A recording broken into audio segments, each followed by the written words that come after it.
தமிழகம் எங்கும் max gold cash for your gold. Max gold நீங்க தங்க மட்டும் இல்லைங்க, பிளாட்டினம், டைமண்ட், சில்வர், ரூபினி எதை வேணாலும் விற்கலாம். உங்களுக்கான பணம் ரொக்கமா கையிலயோ இல்லைன்னா பேங்க் அக்கௌண்ட்லயோ உடனடியாக செலுத்திடுவாங்க. மார்க்கெட் மதிப்பை விட ₹100 ஒரு கிராமுக்கு உங்களுக்கு கூடுதலாக கிடைக்கும். தமிழ்நாடு முழுக்க டோர் ஸ்டெப் சர்வீஸும் இவங்க ப்ரொவைட் பண்றாங்க. உங்களுக்கு கோல்ட விற்கணும்னு அதுக்கு ஒரே ஒரு பெஸ்ட் பிளேஸ் மேக்ஸ் கோல்டு தான். கால் 04445454545. வணக்கம். Big topic with Karthik Mayakumar. ஒரு சினிமா நடிகர் அரசியலுக்கு வந்து சிஎம் ஆயிட்டாரா, இதுக்கப்புறம் பல நடிகர்களுக்கு ஆசை வரும்ல, சரி நம்ம நல்லது பண்ணுறோம் மன்றங்கள் சைட்லேருந்து, நம்மளும் நாளைக்கு அரசியல் என்னென்னா நமக்கு மக்கள் ஒரு பெரிய இடத்துல தூக்கிட்டு போய் உட்கார வச்சா நல்லா இருக்கும்ல அப்படின்ற ஆசை பல பேருக்கு வந்திருக்கும்னு நினைக்கிறேன். இதை பற்றி தான் முழுக்க பார்க்க போகிற நிகழ்ச்சியில் போகலாம்.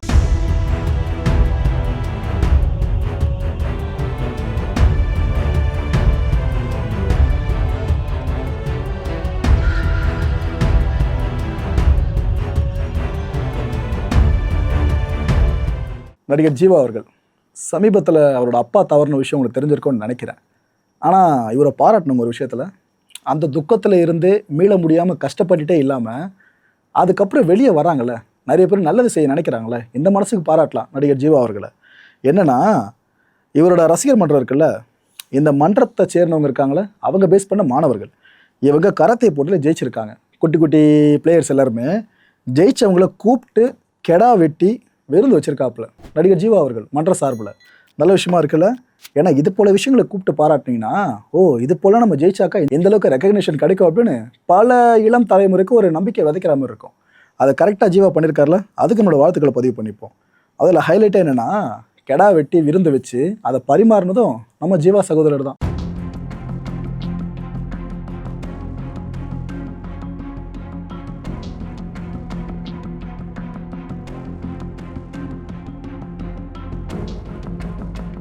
இன்னொரு பக்கம் என்ன நடந்துட்டு இருக்கு பேரலா, வர்ற 23ஆம் தேதி நடிகர் சூர்யா அவர்களோட பிறந்த நாளா, கோஇன்சிடென்ஸ் பார்த்தீங்களா, கரெக்டாக அந்த நாளில் தான் ஜனநாயகன் படமும் ரிலீஸ் ஆகுது. இந்த பிறந்தநாளை முன்னிட்டு சூர்யா அவர்களோட ஃபேன்ஸ்லாம் இப்போவே ஆக்டிவாக செயல்பட ஆரம்பிச்சிட்டாங்க. என்ன பண்ணியிருக்காங்க, நம்ம கெட்டியில் இருக்க கலைஞர் நூற்றாண்டு உயர் சிறப்பு மருத்துவமனை இருக்குல்ல, இங்கே ரத்த தானம் கொடுக்க ஆரம்பிச்சிட்டாங்க. 100க்கும் மேற்பட்ட ஃபேன்ஸு, சூர்யா சாரோட ரசிகர் மன்றத்தை சேர்ந்தவங்க இத்தனை பேர் ரத்த தானம் கொடுத்துருக்காங்க. காரணம் என்ன, எங்கள் அண்ணனுக்கு பர்த்டேங்க 23ஆம் தேதி, அதுக்கு நாங்கள் இப்போதுலேருந்து கொண்டாடுறதுல இப்படி ஈடுபட ஆரம்பிச்சிட்டோன்னு ஒரு நல்ல இனிஷியேட்டிவ் பண்ணியிருக்காங்க. உண்மையிலே இது நல்ல இனிஷியேட்டிவ் தான். இப்போ இதெல்லாம் பார்க்குறப்ப தான் எனக்கு ஒரு டவுட் ஹெவியாக வருது. சரி, நடிகர்கள் நல்லதை பண்ணுறாங்க, பண்ணிகிட்டே இருக்காங்க, இது கடைசியாக முடிகிற இடம் அரசியலாக இருக்குமோ அப்படின்ற டவுட் எனக்கு வர மாதிரி உங்களுக்கும் வந்திருக்கும்னு நினைக்கிறேன். இப்போ இந்த லிஸ்ட்டு பார்த்தீங்களா, ஃப்யூச்சரில் அரசியலுக்கு யார் முதல்ல வரப்போகிறாங்கன்ற மாதிரி நம்மளே யோசிக்க வச்சுருக்கு. சூர்யா அவர்களா, ஜீவா அவர்களா, அவர் இது வரைக்கும் லிஸ்ட்டில் இல்லை, பட் இப்போ லிஸ்ட்டில் சேர்ந்துருக்காப்புல. அடுத்து தனுஷ் அவர்களா, தனுஷ் அவர்கள் பேர் ரொம்ப ஹெவியாக அடிபட்டுக்கிட்டு இருக்கு, ஃப்யூச்சரில் கண்டிப்பாக அரசியலுக்கு வருவார்னு. அதை ஏற்ற மாதிரி சில விஷயங்கள் நடந்தது சமீபத்தில் பார்த்துருந்தோம். அதாவது ஒரு கட்சி சார்ந்து கொடியை பெருசாக அவங்க பயன்படுத்துனதெல்லாம் நம்மளுக்கு ரொம்ப புதுசு. அதை நம்ம பார்த்துட்டு இருந்தோமா, அதோ காரில் அந்த கொடி ஏற்றினா ரொம்ப புதுசாக இருந்துச்சா. இதுக்கு மத்தியில் தேசிய விருதுகள் அனௌன்ஸ் பண்ணப்படுச்சு பாருங்க. அதில் இது எப்படி பாசிபிள் அப்படின்னு பல பேரும் திக்கெட்டு தகச்சிட்டோம். அப்பேற்பட்ட அனௌன்ஸ்மெண்ட் வெளியே வந்திருக்கு நேஷனல் அவார்ட் சார்ந்து. அதில் தனுஷ் அவர்கள் டாமினன்ஸ் இருக்குல்ல, பீக்கில் இருக்குங்க. இப்போ எப்படி தெரியுமா ஆயிடுச்சு, இந்தியாவிலேயே தேசிய விருதுனா தனுஷ் அவர்கள் தான்ப்பா. அவர் தான்ப்பா அதிகப்படியாக தேசிய விருதுல குவிச்சுக்கிட்டே இருக்காப்புல. அது இதுன்னு பேச ஆரம்பிச்சாங்க. இது பார்க்குறப்ப சந்தோஷமா இருக்கு. ஒரு தமிழ் நடிகர் சார்ந்து இந்த அளவுக்கு ரெகக்னிஷன் கிடைக்குதா, இது சந்தோஷமா இருக்கு. தனுஷ் அவர்கள் டிசர்வ், அதில் எந்த மாற்று கருத்தும் இல்லை. ஆனால் அவருக்கு இதுக்கு முன்னாடி வழங்கப்பட்ட தேசிய விருதுகள் இருக்குல்ல, அதுக்கு வழங்கப்பட்ட காரணங்கள் இருக்குல்ல, அது கரெக்டாக இருக்கும். ஆனால் இப்போ வழங்கப்படுற காரணங்கள்லாம் ஏதோ கொடுக்கணும்னு கொடுக்குற மாதிரி இருக்குங்க. இது ஏற்றுக்க முடியல, உண்மையிலேயே ஏற்றுக்க முடியல. தனுஷ் அவர்களை கொண்டாடுற நாமளே தான் இது சரியா இருக்கா அப்படின்னு கேள்வி கேட்குற இடத்துக்கும் தள்ளப்பட்டிருக்கோம். அந்த வகையில் பார்த்தீங்கன்னா 72வது தேசிய திரைப்பட விருதுகள் அனௌன்ஸ் பண்ணப்பட்டுச்சா. இந்த விருதை செலக்ட் பண்ணுறாங்களே, அவங்க யாருன்னு பார்த்தீங்கன்னா, பிரபல மலையாள திரைப்பட இயக்குனரான ஜெயராஜ் இருக்கார் பாருங்க. இவர் தலைமையில் 11 பேர் கொண்ட குழு, இவங்க தான் ஃபுல்லாக இதை தேர்வு பண்ணுறாங்க. 2024ஆம் ஆண்டுக்கான சிறந்த படமாக ஆர்டிகல் 370 இருக்குல்ல, அந்த படத்தை சூஸ் பண்ணியிருக்காங்க. இந்த படம் வரும்போது தெரியும் கண்டிப்பாக இந்த படம் அடிக்கும் அப்படின்ட்டு. அது என்ன காரணம் ஏது காரணம் உங்களுக்கே புரிஞ்சிருக்கும். ரைட்டு, விடுங்க. சிறந்த நடிகர்கள்னு சொல்லிட்டு, நடிகர்னு ஒருத்தர் தானே, பட் சிறந்த நடிகர்கள் ஏன் ப்ளூரலில் சொல்கிறேன்னா 2 பேரை செலக்ட் பண்ணியிருக்காங்க. பிரம்மயுகம் படத்துக்காக மம்முட்டியை செலக்ட் பண்ணியிருக்காங்க. தி பெஸ்ட் சாய்ஸ் மக்களே. இந்த பர்ஃபார்மன்ஸை அடிச்சுக்கிற அளவுக்கு வேறு எந்த நடிகர் படமும் நம்ம ரீசெண்ட் டைமாக பார்க்கவே இல்லை. அப்பே ஏற்பட்ட ஒரு படம் தான் பிரம்மயுகம். மம்முட்டி சாரோட பர்ஃபார்மன்ஸ்லாம் ரீப்ளேஸ்மெண்ட்டே கிடையாதுங்க. அந்த படம் பார்த்தவங்களுக்கு புரியும். இப்போ நான் அதை பற்றி பேசும்போது கூஸ் பம்ப் ஆகும். ஆமாம் ப்ரோ, சரியான பர்ஃபார்மன்ஸ், அதில் பயங்கரமாக நடிச்சிருப்பாருன்னு. கரெக்டான சாய்ஸு. இன்னொரு பக்கம் ஹிந்தி நடிகர் கார்த்திக் ஆரியன் இருக்கார்ல, அவரையும் தி பெஸ்ட் ஆக்டர்ன்ற மாதிரி அந்த கேட்டகரி கீழே கொண்டு வந்திருக்காங்க. Okay, right. அதுவும் சிறந்த நடிகை விருதும் பார்த்தீங்கன்னா தேசிய விருது அந்த ஆர்டிகல் 370 நடிச்சாங்களே அவங்களுக்கு தான் கொடுக்கப்பட்டிருக்கு. சரி, இந்த மாதிரி தமிழுக்கு எவ்வளோ விருதுகள்னு கேட்டிங்கன்னா 10 விருதுகள், தமிழ் சினிமாவுக்கு மட்டும் 10 விருதுகள் வழங்கப்பட்டிருக்கு. சிஎம் அவர்கள் வாழ்த்து சொல்லியிருக்காங்க. ஏன்னா அவரும் சினிமா ஃபீல்டில் இருந்து தன்னுக்கான ஒரு விசிட்டிங் கார்டை அதை பயன்படுத்தி தான் அரசியலுக்குள்ளே வந்து சிஎம் ஆயிருக்காரு. அவர் இது பெரிய செய்தி இல்லை, பரவாயில்ல, தமிழ் படங்கள் 10 விருதுகள் நம்ம ஜெயிச்சதுனால வாங்கியிருக்குன்னு அவர் வாழ்த்துக்களை பதிவு பண்ணிட்டு இருக்காரு. ஆனால் டிசர்வான செலெக்ஷன் இந்த முறை நடந்திருக்கா? எனக்கு தெரிஞ்சு 80% சூப்பராக செலக்ட் பண்ணியிருக்காங்க, இல்லைன்னு சொல்லலை. ஆனால் மிச்சம் 20% எங்கேயோ கொஞ்சம் கன்வின்ஸ் ஆன மாதிரி இருக்குங்க. இதில் அமரன் படம் இருக்குல்ல, 3 விருதுகள் வழங்கப்பட்டிருக்கு. எனக்கு தெரிஞ்சு இந்த படத்துக்கு நீ 30 விருதுகள் கூட கொடுக்கலாம், அவ்வளோ வேர்த்தான ஒரு படம். இந்த படத்துக்கு பார்த்தீங்கன்னா சிறந்த இயக்கத்துக்கான விருது ராஜ்குமார் பெரியசாமிக்கு, இசை நம்ம ஜிவிக்கு. என் மனசில் இருக்கிற குறை 1001 படத்துக்கு ஜிவி போட்டிருப்பார்ல மியூசிக்கு, அதை பீட் பண்ணுற மாதிரி மியூசிக் அவரே இன்னும் போடலை. ஆனால் அந்த படத்துக்கு ரெக்கக்னிஷன் பெருசாக கிடைக்காம சரி ஓகே, அட்லீஸ்ட் இப்பயாச்சும் கிடைக்குது. ஜிவிக்கு தேசிய விருது. அண்ட் அந்த படத்துக்கு எடிட் பண்ணார் பார்த்தீங்கன்னா கலைவாணன், அவருக்கு விருது அனௌன்ஸ் பண்ணியிருக்காங்க. நல்ல எடிட்டிங் இந்த படத்தில் பண்ணியிருக்கீன்னு சொல்லிட்டு. ஸோ ஒரே படம் 3 விருது வாங்கிடுச்சா. கேப்டன் மில்லர் ப்ரோ, தப்பாக சொல்லினா கேட்டிங்கன்னா நான் கரெக்டாக தான் சொல்கிறேன். ஆனால் தேர்வு குழுவில் இது எப்படி பார்த்தாங்கன்னு தெரில. கேப்டன் மில்லர் படத்துக்கு 2 விருதுகள் அனௌன்ஸ் பண்ணப்பட்டிருக்கு. தனுஷ் அவர்களுக்கு சிறந்த நடிகருக்கான சிறப்பு பிரிவு, புரியுதா? சிறந்த நடிகர்னு ஏற்கனவே பார்த்தாச்சு யார் என்னன்ட்டு. இதில் சிறப்பு பிரிவுன்னு சொல்லி ஒன்று கிரியேட் பண்ணி அதில் தனுஷ் அவர்களுக்கு விருது கொடுத்துருக்காங்க, தேசிய விருது. அண்டு தேசிய சமூக சுற்றுச்சூழல் மதிப்பீட்டிற்கான படம், அதுக்கான விருதுன்னு சொல்லிட்டு கேப்டன் மில்லரை தேர்வு பண்ணியிருக்காங்க. எப்படி ஒட்டு மொத்தமாக 2 அவார்ட்ஸு. இந்த படத்தை இயக்குனர்ல அருண் மாதேஸ்வரன், அவர் தான் நேஷனல் அவார்டு கிட்ட வாங்கின மாதிரி கருதப்படும். பிகாஸ் இந்த கேட்டகரி அவரை குறிக்கிற மாதிரி தான் இருக்கும். ஓகே ரைட்டு, புரியல உங்களுக்கு கேப்டன் மில்லர் எப்படி உள்ளே வந்துச்சுன்ட்டு. ரைட்டு, சிறந்த தமிழ் படம் இதுதான் கொலகுத்து, ராயன் படம். தனுஷ் அவர்கள் படங்கள் எவ்வளோ பார்த்துருக்கீங்க? அந்த படங்களை கம்பேர் பண்ணுறப்ப ராயன் படம் அவ்வளோ சூப்பர் படமா? எனக்கு புரியல, ரசனை எனக்கு தான் கீழே போயிடுச்சோ அப்படின்ற மாதிரி எனக்கே தோண ஆரம்பிச்சது. மக்கள் இவ்வளோ படங்கள் விமர்சனம் பண்ணுறோம், பட் இந்த படத்தை எப்படி அவங்க தேர்வு பண்ணாங்கன்றத குழப்பம் எனக்கு இன்னும் இருக்குது. நீங்கள் கேட்கலாம், ப்ரோ சூப்பர் படம் ப்ரோ, அது படம் தகுதியான படம் நீங்கள் கேட்குறீங்கனாக்கா, இந்த படம் மட்டும் ரிலீஸ் ஆகியிருந்து நீங்கள் இதை சொன்னீங்கன்னா நான் ஏற்றுப்பேன்.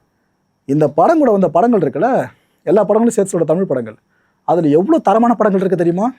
எதை வச்சு ராயன் படத்துக்கு உங்கள் சிறந்த தமிழ் படம் தேசிய விருது வழங்கப்படுதுன்னு சத்தியமாக உள்ளபடினு புரியல மக்களே. சரி ரைட்டு, சிறந்த ஒளிக்கலவைன்னு சொல்லிட்டு ஒரு சிறப்பு பிரிவை கிரியேட் பண்ணியிருக்காங்க. இதில் பார்த்தீங்கன்னா மெய்யழகன் படம் இருக்குல்ல, அது கொடுத்துருக்காங்க. சுரேன் அவர்களுக்கு இந்த விருது போதுங்க. அண்ட் மெய்யழகன் படத்துக்கு ஒன்றுலாம் பத்தாது. அந்த படம் அப்போ ஏற்பட்ட ஒரு உணர்வு பிழம்பை கனெக்ட் பண்ணுற படமாக இருந்துச்சு. எப்பயாச்சும் மட்டும்தான் இது போல் வாழ்வியல் சார்ந்த படம் அப்படி வரும் ஸ்க்ரீனில், அந்த மண்வாசனை மாறாமல். அப்போ ஏற்பட்ட படம் மெய்யழகன், அதுக்கு ஒரே ஒரு பிரிவில் விருது. சரி, அட்லீஸ்ட் அதுவாச்சும் கொடுக்க இறக்கப்பட்டாங்களா, அது வரைக்கும் ஓகே. மகாராஜா படம் இருக்குல்ல, இதுக்கு 2 விருது அனௌன்ஸ் பண்ணியிருக்காங்க. இந்த படம் எதுலங்க தாழ்ந்துச்சு? வெறும் 2 விருது. அதுவும் சிறந்த துணை நடிகையா சச்சனா இருக்காங்களே, அந்த படத்தில் விஜய் சேதுபதியோட பொண்ணை நடிச்சிருப்பாங்களே, அவங்களுக்கு தேசிய விருது. அப்புறம் இதே படத்துக்காக சிறந்த சண்டை பயிற்சியாளர்னு சொல்லிட்டு நம்ம அனலர்ஸ் இருக்கார்ல, அவருக்கு தேசிய விருது. ஓகே, நல்ல சாய்ஸு, சூப்பராக பண்ணியிருக்கீங்க. சிம்பிளாக ஒன்று கேட்கட்டுமா? கேப்டன் மில்லர் படத்தில் சிறந்த நடிகர்னு சொல்லிட்டு தனுஷை செலக்ட் பண்ணாங்க பார்த்தீங்களா, அது ஒரு பக்கம். மகாராஜா படத்தில் சிறந்த நடிகர்னு விஜய் சேதுபதியை இன்னொரு பக்கம் வைங்க. 2 பேரோட பர்ஃபார்மன்ஸில் கேரக்டர் பேஸ் பண்ணி கேட்குறேன், அந்த ஹீரோஸோட இமேஜை பேஸ் பண்ணி கேட்கல. 2 பேரோட பர்ஃபார்மன்ஸில் நீங்கள் யார் தேசிய விருது கொடுப்பீங்க? இதைத்தான் சொல்கிறேன், முரண் அப்படி இருக்குன்னு சொல்லிட்டு கேட்டால் ஸ்பெஷல் கேட்டகரி தானேப்பா அப்படின்னு கன்வின்ஸ் பண்ணிடுறாங்க, அப்படின்னு காம்ப்ரமைஸ் பண்ணி பேசுகிறாங்க. சரி ரைட்டு விடுங்க. ப்ளூ ஆக்சுவலாக நான் ஃபீச்சர் ஃபிலிம் கேட்டகரியில் ஒளி வடிவமைப்பு சார்ந்து, சிறந்த ஒளி வடிவமைப்பு சார்ந்து இந்த படத்துக்கும் அவார்டு கொடுத்துருக்காங்க, தேசிய விருது. ஹரிஹர சுதன் இருக்கார்ல, அவர் இந்த விருதை பெறுவாருங்க. அவர் தான் ஃபுல்லாக சவுண்ட் டிசைனர் அதை பண்ணியிருக்காரு. ஸோ இப்படி ஒட்டுமொத்தமாக தமிழ் சினிமா இண்டஸ்ட்ரி சார்ந்து மட்டும் 10 விருதுகள், தேசிய விருதுகள். எனக்கு மட்டும் குழப்பம் ஏற்படல நினைக்கிறேன். எப்படி தனுஷ் அவர்களுக்கு இப்படி கிடச்சிரு விருதுன்னு உங்களுக்கும் அந்த குழப்பம் இருக்கும்னு நினைக்கிறேன். தனுஷ் அவரோட ஃபேன்ஸுக்கே இருக்கும்னு நினைக்கிறேன். எதுவாக இருந்தாலும் நியாயமாக இருக்கணும் இல்லையா? ரைட்டு. இந்த நடுவர் குழுவில் கலா அவர்களும் இருக்காங்க, கலா மாஸ்டர் அவர்கள். இவங்க என்ன தெரியுமா சொல்கிறாங்க, தனுஷுக்கு நடிப்பிற்கான சிறந்த விருது கொடுத்துருக்கோல, இது ஏன்னு கேட்டிங்கன்னா, கேப்டன் மில்லர் படம் பார்த்தோம் நம்ம ஜூரிஸ் எல்லாருமே பார்த்து எல்லாருமே சிலாகிச்சிட்டாங்க. அப்படி சிலாகிக்காத படத்தில் என்ன இருக்குது எனக்கு புரியல. சிலாகிச்சிட்டாங்க, தனுஷுக்கு தான் ஒரு அவார்டை கொடுத்தே ஆகணும்னு சொல்லிட்டு எல்லாருமே முடிவே பண்ணிட்டாங்கன்னு சொல்கிறாங்க. இதுதான் பிரச்சனை. நீங்கள் இவரு தான் கொடுன்னு முடிவு பண்ணிட்டீங்கன்னா அவர் தான் கொடுப்பீங்க. திறமையை நீங்கள் பார்க்கும்போது எவ்வளோ உங்களுக்கு பிடிச்ச நடிகராக இருக்கட்டும், உங்கள் சித்தாந்தம் சார்ந்து இருக்கிற ஒரு நடிகராக இருக்கட்டும், நீங்கள் அந்த நடிகர் தான் மேலே வர நினைக்கிறாரோ கூட இருக்கட்டுமே, ஆனால் திறமையை ஒப்பிடணும்ல. ஒருத்தரை தூக்கி பிடிக்கிறேன்னு சொல்லிட்டு மற்றவங்க திறமையை நீங்கள் தாழ்த்துறீங்க பார்த்தீங்களா, இதுதான் வேணான்னு சொல்கிறோம். நான் சொல்கிற விஷயத்தை அவரோட ஃபேன்ஸை ஏற்றுப்பீங்கன்னு நினைக்கிறேன். தனுஷ் அவர்கள் பர்ஃபார்மன்ஸை பற்றி நான் சொல்லி தான் தெரியணும்னால சூப்பரான பர்ஃபார்மன்ஸை கொடுக்குறவர். ஆனால் இந்த படைப்புக்கு சரியா, அதான் இங்கே கேள்வியே. நானும் ஒரு படங்களை பார்த்தோங்க, இந்த முறை அவ்வளோ படங்களை பார்த்தா நாங்கள் விருதுகளுக்கு உரியவர்களை தேர்வு பண்ணோம். ரொம்ப கஷ்டமாக இருந்துச்சுங்க இந்த முறை எங்களுக்கு. தனுஷ் அவர்கள் இயக்குன ராயன் படம் இருக்குல்ல, அதை நாங்கள் சிறந்த தமிழ் படத்துக்கான தேசிய விருதுக்கு பரிந்துரைச்சு எல்லாருமே. படம் அவ்வளோ அருமையான படம் தான், தனுஷ் அவர்கள் இயக்குன படம் தான் சொல்கிறாங்க. இந்த படத்தை தனுஷ் அவர்கள் தாண்டி வேற என்ன இயக்கியிருந்தா இந்த விருது கிடச்சிருக்குமா? என் கேள்வி இவ்வளோ தான். ராயன் படத்தை சிறந்த தமிழ் படம் சொல்கிறீங்களா? அப்போ அந்த படத்தை பீட் பண்ணுற ஒரு தமிழ் படம் கூட வரலையா? லிஸ்ட் எடுத்து பாருங்கள், அந்த வருஷம் ரிலீஸ் ஆன படங்கள் எவ்வளோ தரமான படங்கள் இருக்குன்னு தெரியும். தமிழுக்கு நிறைய விருதுகள் கிடச்சிருக்கிறது சந்தோஷம்னு சொல்கிறாங்க. எங்களுக்கும் சந்தோஷம் தான். ஆனால் கரெக்டாக நடந்திருக்க இந்த செலெக்ஷன் ப்ராசஸ் அதிக வாக்குகள் அடிப்படையில் தான் விருதுகளுக்கு தேர்வு செஞ்சுன்னு சொல்கிறாங்க. தெளிவாக தெரிஞ்சிருக்கு உங்களுக்கு. நம்ம தான் சொன்னோன்னு சொன்னாக்கா அது வேற மாதிரி இருக்கும். நம்மள மாரி பல பேர் மெஜாரிட்டியாக ஓட்டு போட்டாங்களே, அவங்க எல்லாரும் சேர்ந்து பண்ணதான் சொல்லலான்ற மாதிரி தான் இந்த வார்த்தையில பயன்படுத்தியிருக்காங்க. எனக்கு என்னென்னா, தேர்வுக்குழுவில் இருக்கிறவங்க ஹைலி எஃபிஷியண்ட்டாக இருக்கணும். விமர்சனம் பண்ணுற எல்லாரும் தேர்வுக்குள்ளே உட்கார வைக்க முடியாது. விமர்சனன்றது தனி கேட்டகரி, இந்த படம் விருதுக்கு தகுதியானதா இல்லையானதை முடிவு பண்ணுறது தனி கேட்டகரி. இந்த 2 ஸ்கில்ல இருக்கிறவங்களா இருந்தால் சூப்பர், ஒருமித்த அளவில் இருக்காங்கனாக்கா அந்த டீமில் இருக்க எல்லாருக்கும் அந்தளவுக்கு எக்ஸ்பீரியன்ஸ் இருக்கா? எனக்கு ஓப்பனாக கேட்க விரும்புகிறேன். ஏன்னா அவ்வளோ தரமான படங்களை தாண்டியும் ஒரு சில படங்களுக்கு கொடுக்கணும்னு கொடுக்குறீங்களே, இதான் ஏன்னு இது வரைக்கும் புரியல யாருக்குமே. பின்னாடி அரசியல் இருக்கோ என்னவோ தெரியல. ஏற்கனவே ஒரு ப்ரொஜெக்ஷன் இருக்கு பாருங்க, கவர்மெண்ட் சைடில் ஒரு விருதை கொடுத்தாலே அது கரெக்டான படங்களுக்கான விருதை தான் இருக்குமான்னு ஒரு டவுட்டு மக்கள் மத்தியிலே இருக்குது. அது இன்னும் கன்ஃபார்ம் பண்ணுற மாதிரி தான் இந்த விருதுகள் வேறு. என் மனசில் படுறது நான் ஓப்பனாக சொல்லிட்டேன் மக்களே, உங்கள் மனசில் படுறது நீங்கள் ஓப்பனாக சொல்லலாம். ரைட்டு, நம்ம காசிமேடு துறைமுகம் இருக்குல்ல, அங்கே இருக்க தனியார் ஐஸ் ஆலை இங்கே அமோனியா வாயு கசிவு நடந்திருக்கு தெரியுமா? இப்போது ரீசெண்டாக முதற்கட்ட விசாரணை என்ன தகவல் கிடச்சிருக்குன்னா, புதுசாக வேலைக்கு சேர்ந்த ஒருத்தரோட கவனக்குறைவு நடந்திருக்குங்க. இந்த கால் வேலை ஊற்றிருக்காங்களாம் அமோனியாவை. இது காற்றுல பரவி தான் இந்த தாக்கம் ஏற்பட்டிருக்கிறதா, இந்த லீக் நடந்திருக்கிறதா இப்போதைக்கு தெரிய வந்திருக்கு. முதற்கட்ட தகவல் அடிப்படையில் தீயணைப்பு வீரர்கள் அங்கே நிலைமையை கட்டுப்பாட்டில் கொண்டு வந்தாங்க. அவங்க இல்லைன்னா நிலைமை மோசமாக இருக்கும். இதில் நான் எதிர்பார்க்குற ஒரு விஷயம், ஒவ்வொரு துறை சார்ந்த அமைச்சர்கள் இருக்காங்களே, தாவிக அமைச்சர்கள், அவங்க அந்தந்த துறை சார்ந்து ஏற்படுற குறைகளை நிவர்த்தி பண்ண நேரில் கிளம்பி போகிறதுல எந்த தவறும் கிடையாது. மற்ற துறைகள் சார்ந்து ஸ்கூலுக்கு போகிறது, இன்ஸ்பெக்ட் பண்ணுறது அப்படி இல்லாமல் இந்த தொழில்துறை சார்ந்த அமைச்சர் இருக்காங்களே, அவங்க இந்த காலத்துக்கு வந்து என்ன எதிர்பார்த்தாங்கன்னா சிறப்பு. இது உங்களுக்கும் பொலிட்டிக்கல் மேனேஜர் நல்லா அதிகப்படுத்தும். இன்னொரு பக்கம் உங்களுக்கு கொடுக்கப்பட்டிருக்க துறை சார்ந்து நீங்கள் ரொம்ப தீவிரமாக இருக்கீங்க, ஒரு சின்ன இடம்னால போயிருங்க ஸ்பாட்டுக்குன்னு நல்ல பேரை ஏற்படுத்தும். இன்ஃபேக்ட் அந்த துறையில் இருக்க அமைச்சரோட முக்கியமான வேலையை தானே, இதை தாண்டி மற்ற துறைகள் சார்ந்து கவனம் செலுத்த வேண்டிய வேலை அவங்களுக்கு கிடையவே கிடையாது. இதில் கொஞ்சம் ஃபோக்கஸ் பண்ணாங்கன்னா சிறப்பாக இருக்கும். மார்க்கண்டேயன் யார் தெரியுதா? விளாத்திக்குளம் திமுக எம்எல்ஏ. கடந்த சனிக்கிழமை பொதுக்கூட்டம் ஒன்று நடந்துச்சுங்க. இங்கே அவர் பேசும்போது என்னென்ன சொன்னார் தெரியுமா? சிஎம் அவர்களை வாடா போடான்ற மாதிரி தான் உரிமையில் பேசியிருக்காப்புல. சட்டமன்றத்தை கூட்டினா உனக்கு எலும்பு இருக்காது. யாரை சொல்கிறார் தெரியுதா? உடச்சிட்டு தான் உன்னை அனுப்பி விடுவேன் நான். அப்புறம் சில வார்த்தைகள் பயன்படுத்துகிறாரு. நான் அதை இங்கே என் வாயில சொல்ல விரும்பல மக்களே, முதலமைச்சரை டார்கெட் பண்ணி அவர் பேச நீங்களே கேளுங்களா. மானங்கட்ட தமிழ்நாட்டினுடைய முதலமைச்சர், உன்னை சட்டமன்றத்துக்குள்ள வச்சு பார்த்துக்கிறோம்டா, நாங்க என்ன கோமாளி பையில நினைச்சுக்கிட்டு இருக்கிற, சட்டமன்றத்தை பூட்டுவானா, பூட்டினா உனக்கு எலும்பு இருக்காது, உடைச்சிட்டு தான் உன்னை அனுப்பி விடுவானா, பூட்டி பாரு சட்டமன்றத்தை. இப்படி பேசுகிற ஒருத்தரை கைது பண்ணலாமா வேணாமா நீங்களே முடிவு பண்ணலாம். நான் வழக்கம் போல ஸ்டாண்ட் எந்த பக்கமும் எடுக்கவே இல்லை. கைது பண்ணிட்டாங்க, அவரை கைது பண்ணியிருக்காங்க. மார்க்கண்டேயன் அவர்கள் டிஎம்கே எம்எல்ஏ, சிட்டிங் எம்எல்ஏ, அவரை கைது பண்ணியிருக்காங்க. அவரோட வீட்டுக்கே போலீஸார் போயிட்டாங்க. போயிட்டு அவரை அழைச்சிட்டு வராங்க, வாங்க சார் வண்டியில் இருங்க சார் கிளம்பலாம் அப்படின்ட்டு. தூத்துக்குடி எஸ்பி ஆஃபீஸ் இருக்குல்ல, அங்கே வச்சு தான் விசாரணை பண்ணியிருக்காங்க அவர்கிட்ட.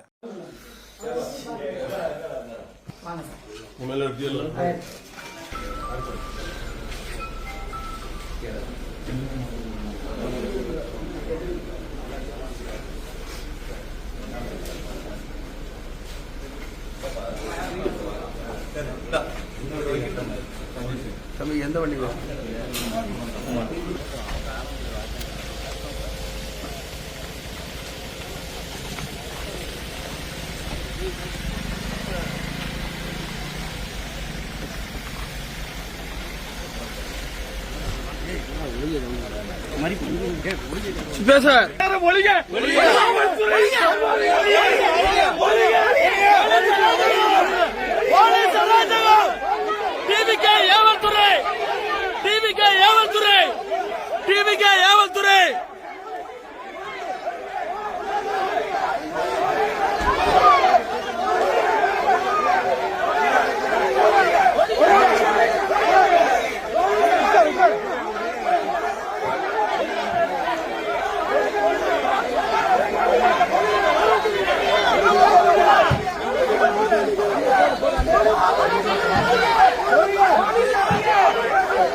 ஒரு சிட்டிங் டிஎம்கே எம்எல்ஏ அவர் அரெஸ்ட் பண்ணியிருக்காங்க.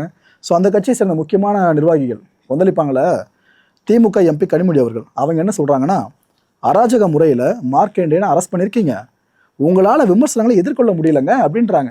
சிஎம் அவர்கள் டார்கெட் பண்ணி தான் சொல்கிறாங்க, தாவேக்கா அரசை டார்கெட் பண்ணி தான் சொல்கிறாங்க. திமுகவினர் மேலே தொடர்ந்து அடக்குமுறையை கட்டவிழ்த்து விடுறீங்க, ஜனநாயக வழியில் தாவேக்கா அரசுக்கு பாடம் புகட்டப்படும்னு சொல்கிறாங்க. ஜனநாயக முறையிலனா தேர்தல் நடந்து அதில் ஜெயிக்கணும்னு அர்த்தம். இப்போ எலெக்ஷன் நடந்தாலும் எந்த பார்ட்டி வின் பண்ணணும்னு நினைக்கிறீங்க? Okay right. மக்களை இந்த கான்டென்ட் பொறுத்து மனசு ஒரே வினாதாக இருக்க முடிஞ்சதுக்கான பதில்களை கீழே கமெண்ட் செக்ஷனில் கமெண்ட் லீவ் பண்ணுங்கள். வடக்கில் தனுஷ் அவர்களோட செல்வாக்கு பெருகுதுன்னு நினைக்கிறீங்களா? இல்லைனா இவரை ரொம்ப பிடிச்சவங்க இருப்பாங்களே நிறைய பேர் நிர்வாகிகள் ஆர்டிஸ்ட்னு சொல்லிட்டு, அவங்களோட செல்வாக்கு அவங்களே இன்ஃப்ளூயன்ஸ் பண்ணி பெருக்கிட்டு இருக்காங்களா? பின்னாடி என்ன தான் நடந்துட்டுருக்கு? இவரோட இன்ஃப்ளூயன்ஸ் இந்த அளவுக்கு பெருகிறத பார்க்குறப்ப உங்களுக்கு என்னங்க தோணுது? கூடிய சீக்கிரம் அரசியல் என்ட்ரி கொடுப்பான்னு நினைக்கிறீங்களா? இல்லை வேறு எதனா மேஜிக் நம்ம எதிர்பார்க்காத விஷயம் நடக்க போதா? என்ன நினைக்கிறீங்க? பிகாஸ் தமிழ் முருகன் ஒரு படம், இந்த படம் இந்த ப்ராஜெக்ட் சார்ந்து அனௌன்ஸ்மெண்ட் வெளியிட்டாங்களா, டிவின்னு சொல்லிட்டு தனுஷ் அவர்கள் வெளியிட்டிருந்தாங்களா, தனுஷ் வெற்றிமாறன் பண்ணுறாங்கன்னு. ஆக்சுவலாக அந்த ப்ராஜெக்ட் இப்போலாம் பண்ண போகிறதே கிடையாது, அதுக்கு சில வருஷங்கள் ஆகும். ஆனால் எதுக்கு அந்த அனௌன்ஸ்மெண்ட் விட்டாங்க அவசரமாக? ஒரு ஏஐயில் ஒரு வீடியோ கிரியேட் பண்ணி விட்டுருந்தாங்க. அந்த பக்கம் தெலுங்கு இண்டஸ்ட்ரியில் முருகரை ஏதோ வடக்கில் போடுறாங்கன்னு சொல்கிறாங்கப்பா, ஆனால் நம்ம தமிழ் முருகன் காட்டுறோன்ற பேரில் அதை அவங்க அந்த ப்ராஜெக்ட் நம்ம வெளியிட்டிருந்தது நம்மளுக்கு தெளிவாக புரிஞ்சுது. இது அவங்க வேலைக்கு தான் புரியணும்னு நம்மளுக்கே புரிஞ்சிருச்சு. ஆனால் ஒன்று, தமிழ் கடவுள் முருகன் டைட்டில் வரல, தமிழ் முருகன் வந்துச்சு. ஸோ படத்தை யார் இயக்க போகிறா? வெற்றிமாறன் அவர்கள். அந்த புக்கு இருக்குது பார்த்தீங்கன்னா தமிழ் முருகன், இது எழுதினவரும் திராவிட சித்தாந்தம் கொண்டவர். ஸோ கடவுள்னு முருகரை காட்ட போகிறதுலன்னு லிட்டரலாக தெரிஞ்சிருச்சு. மனுஷனோடு வாழ்ந்த ஒரு மனுஷன் தான் முருகன் அந்த படத்தில் காட்ட போகிறோன்னு தெளிவாக புரிஞ்சிருச்சு. தெலுங்கு படம் சார்ந்து அவங்க எடுக்க போகிறாங்களா முருகரை பேஸ் பண்ணி, அதில் அவங்க என்னென்ன பண்ண போகிறாங்க, வடக்கில் காமிக்கிற போகிறோம் நம்ம பயந்துட்டு இருந்தா, இங்கே தமிழ் முருகனில் கடவுளே கிடையாதுன்ற மாதிரி ஒரு விஷயத்தை கொண்டு வர போகிறாங்க போல இருக்கு. எப்படி கிளம்சியாக போயிட்டுருக்கு பார்த்தீங்களா? ஓகே, இந்த மனவினாக்கு உங்களோட பதில் அவரோட எதிர்பார்த்துட்ருக்கேன். அடுத்த நிகழ்ச்சி சந்திக்கலாம். நன்றி, வணக்கம். தமிழகம் எங்கும் max gold, cash for your gold. Max gold நீங்க தங்க மட்டும் இல்லைங்க, பிளாட்டினம், டைமண்ட், சில்வர், ரூபினி எதை வேணாலும் விற்கலாம். உங்களுக்கான பணம் ரொக்கமா கையிலயோ இல்லைன்னா பேங்க் அக்கௌண்ட்லயோ உடனடியாக செலுத்திடுவாங்க. மார்க்கெட் மதிப்பை விட 100 ரூபாய் ஒரு கிராமுக்கு உங்களுக்கு கூடுதலாக கிடைக்கும். தமிழ்நாடு முழுக்க டோர் ஸ்டெப் சர்வீஸும் இவங்க ப்ரொவைட் பண்றாங்க. உங்களுக்கு கோல்ட விற்கணும்னு அதுக்கு ஒரே ஒரு பெஸ்ட் பிளேஸ் மேக்ஸ் கோல்டு தான். கால் 04445454545. என் அன்பார்ந்த மாயம் ஸ்டுடியோஸ் நேயர்களே, மாயம் பக்தின்னு ஆன்மீகத்துக்காக பிரத்யேகமாக ஒரு சேனலை கொண்டு வந்திருக்கோம். மறக்காம சப்ஸ்கிரைப் பண்ணி அந்த சேனலுக்கு உங்களோட ஆதரவை மனப்பூர்வமாக தெரிவிங்க. வணக்கம் மாயம் ஸ்டுடியோஸ் நண்பர்களே.